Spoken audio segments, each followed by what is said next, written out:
I now give the floor to His Excellency Amery Browne, Minister for Foreign and CARICOM Affairs of Trinidad and Tobago.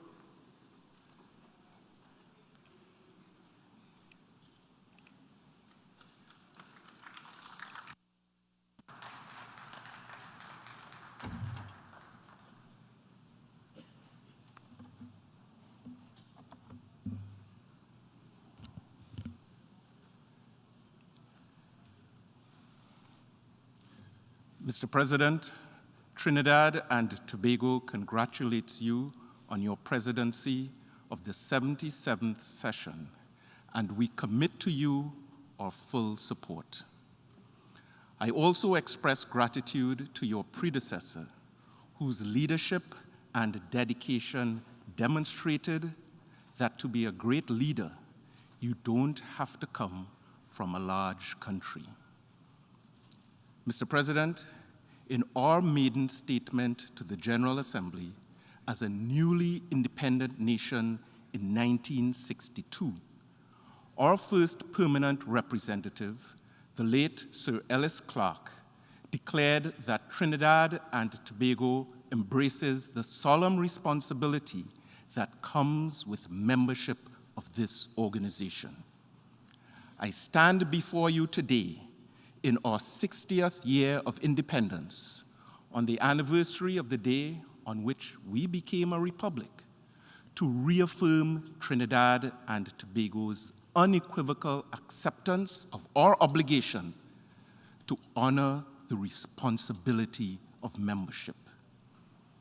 Over the decades, Trinidad and Tobago has anchored its multilateral engagement on the founding purposes and principles of the United Nations.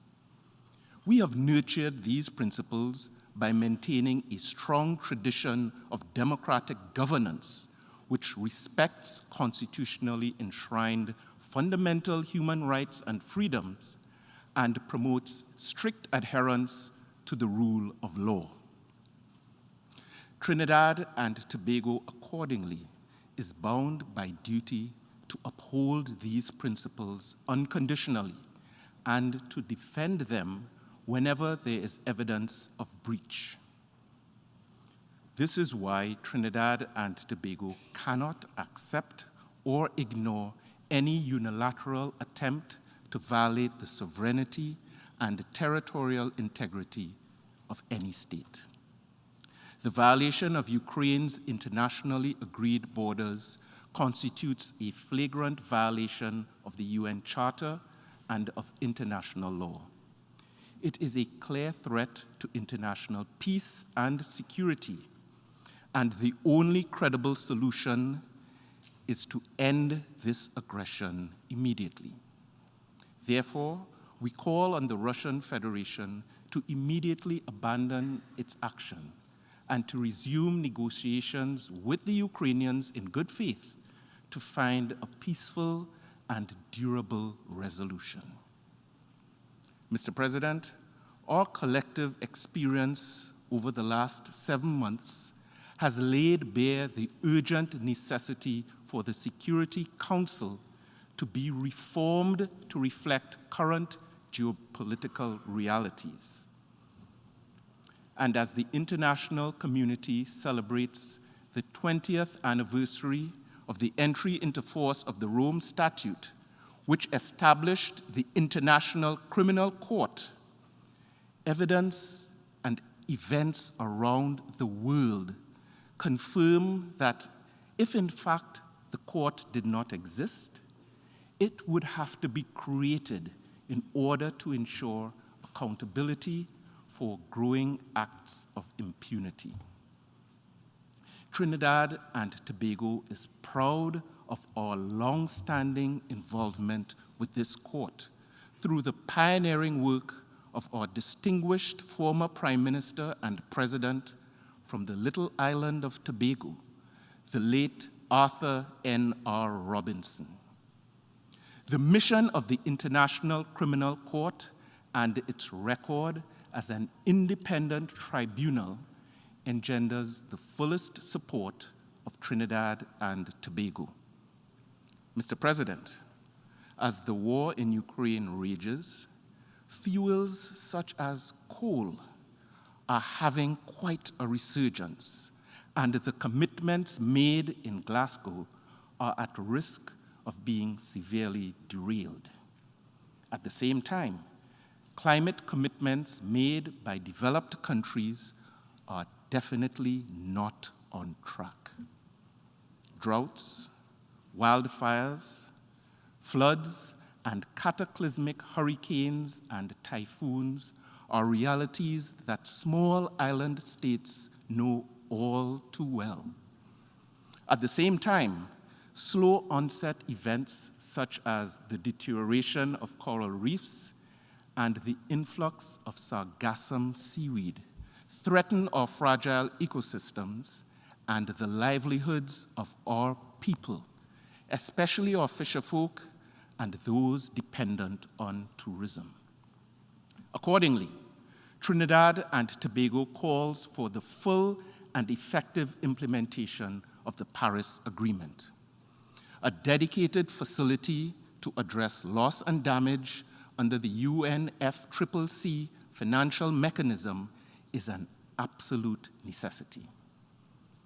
These actions must be prioritized because what is at stake is the very existence and viability of small island states. Mr. President, the added burden of rampant global inflation and the crises of food, fuel, feed, and fertilizers have placed extraordinary strain on our economies and our people, further imperiling our ability to achieve sustainable development across the globe. On the critical issue of achieving food security for all people, the international community must work together to accelerate global food production. On this issue, CARICOM leaders have not just been calling for action, but have been acting in solidarity and with decisiveness.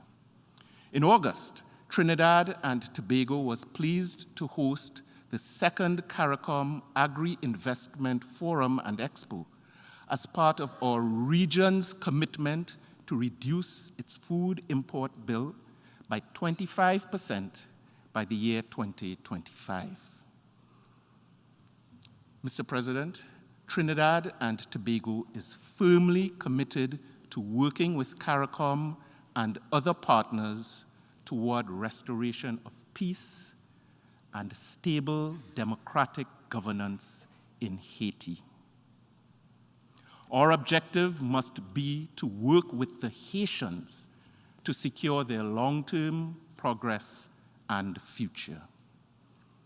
We therefore urge the United Nations system and the international donor community to urgently strengthen their role and engagement with Haiti.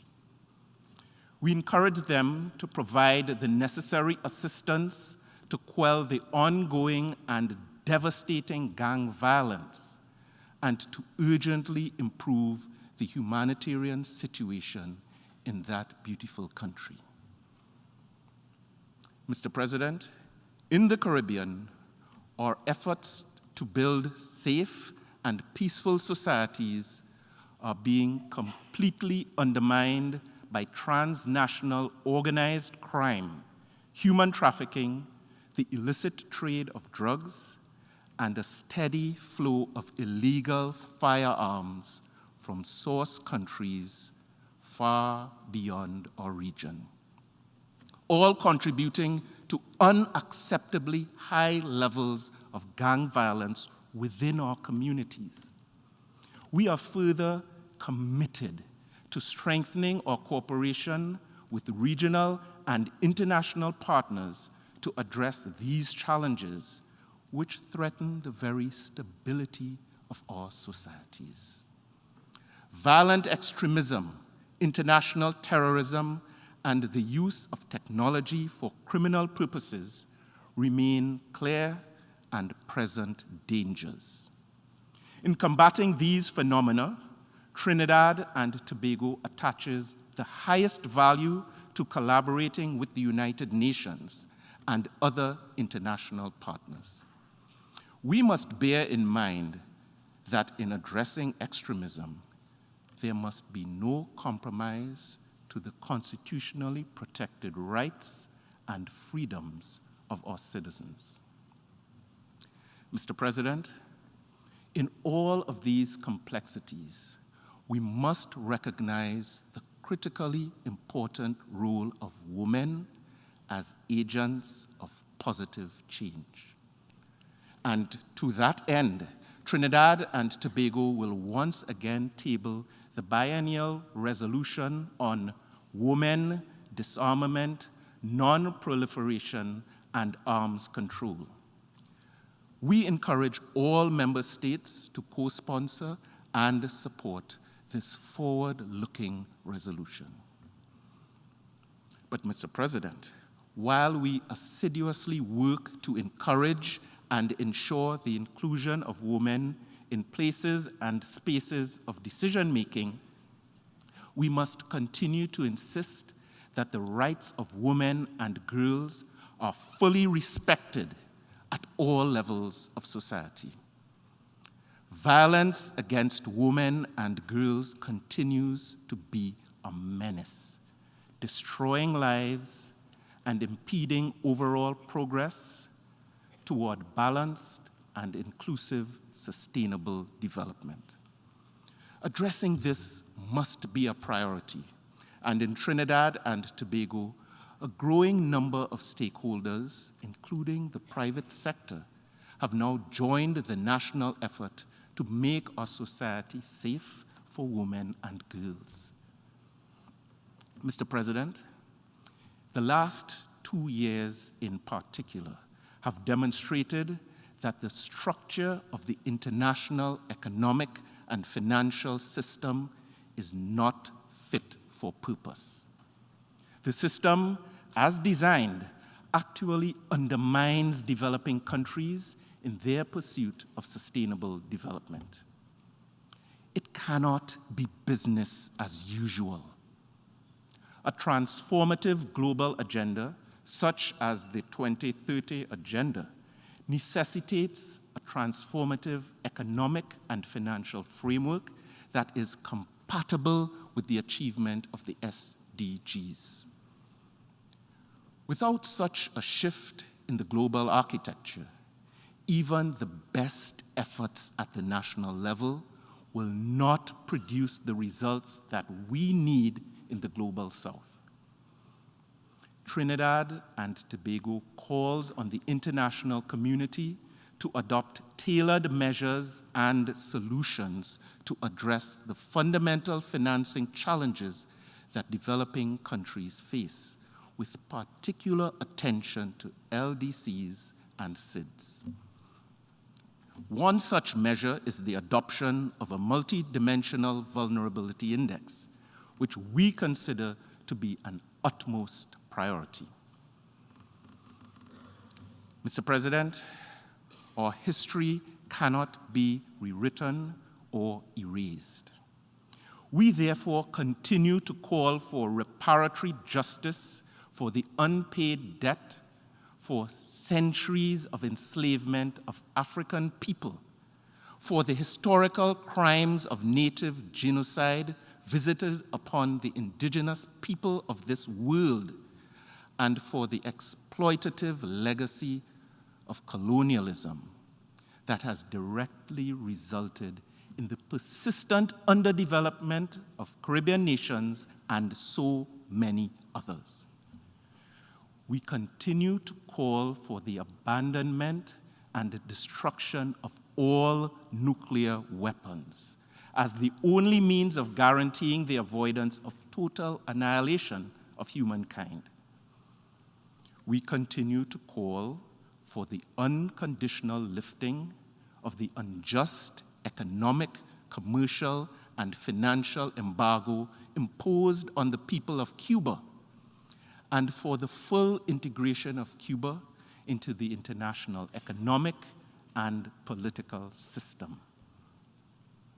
We also continue to call for a long-lasting and mutually agreed two-state solution to the Israel-Palestine conflict, which will guarantee Palestinians a permanent homeland and recognize Israel's right to exist in peace and security.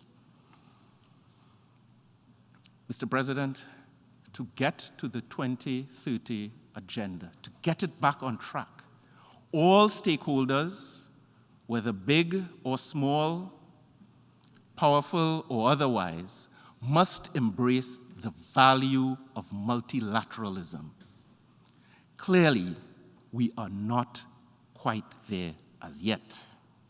In this regard, I echo the words of one of Trinidad and Tobago's greatest calypsonians, David Rudder, who, in his iconic song, Rally Round the West Indies, said, "Soon we must take a side or be lost in the rubble, in a divided world that don't need islands no more. Are we doomed forever to be at somebody's mercy? Little keys can open mighty doors." Mr. President, this world needs little islands. We bring a perspective that is valuable and beneficial and necessary. Trinidad and Tobago continues to offer the point of view of a small, sovereign, democratic nation harboring a big ambition, namely to unleash the creativity and resourcefulness of our diverse people, especially our youth, to make the most positive contribution to society, community, and the world. Mr. President, as a relatively young nation, Trinidad and Tobago's people are our greatest source of power and energy. You can feel it in the rhythm of our beautiful tassa drums and in the melodies of our national instrument, the steel pan. Our achievements stand in testimony of what can be achieved when a small nation punches above its weight class. Our citizens have served as judges on the ICC, and with respect to the law of the sea, we have given the world experts of the caliber of Lennox Bala and Anthony Luckey. We have contributed extensively to the work of the United Nations, serving on the Security Council, the Economic and Social Council, and a range of subsidiary bodies and organs. Mr. President, Trinidad and Tobago looks forward with enthusiasm and optimism to our next 60 years of membership of the United Nations. We continue to deepen engagement and partnership with our neighbors in the Caribbean and with all members of the international community to achieve our common objectives and thus to strengthen international peace and security. As we write the next chapter in our nation's history, I can share with you that Trinidad and Tobago offers itself to serve as the President of the General Assembly during the 78th session.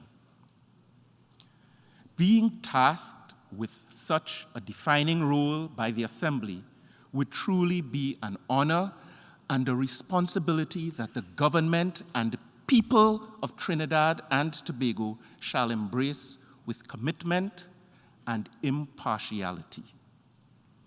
In the best traditions of multilateralism, let us therefore join our strengths for the benefit and upliftment of all humankind.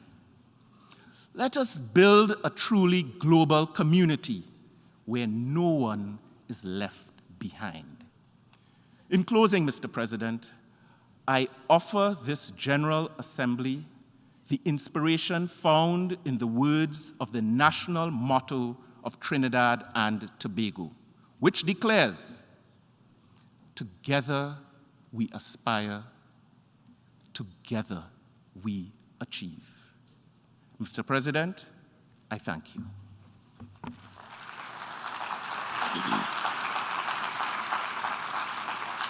I thank the Minister for Foreign and CARICOM Affairs of Trinidad and Tobago.